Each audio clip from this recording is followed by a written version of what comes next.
ഡൽഹിയിൽ വെച്ച ജിഷ്ണുവിന്റെ ബന്ധുക്കൾ DGPയുമായി നടത്തിയ ചർച്ചയെ തുടർന്നാണ് തീരുമാനം.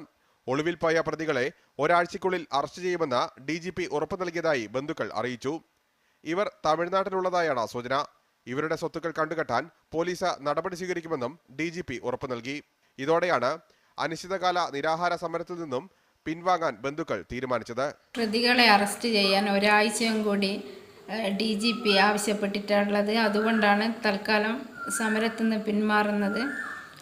ഒരാഴ്ചൻ്റെ ഉള്ളിൽ അറസ്റ്റ് നടന്നിട്ടില്ലെങ്കിൽ ശക്തമായ സമരമായി മുന്നോട്ട് പോകാനാണ് തീരുമാനിച്ചത്.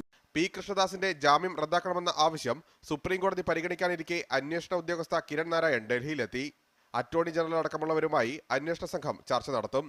സർക്കാരിനായി ഹർജിയിൽ മുഗൾ റോത്തഗി തന്നെ ഹാജരായേക്കുമെന്നാണ് വിവരം. ജിഷ്ണുവിന്റെ മാതാവ് മഹിജയുടെ ഹർജിയിൽ അഡ്വക്കേറ്റ് രാജു രാമചന്ദ്രനും ഹാജരാകും. മീഡിയ 1 കോഴിക്കോട്.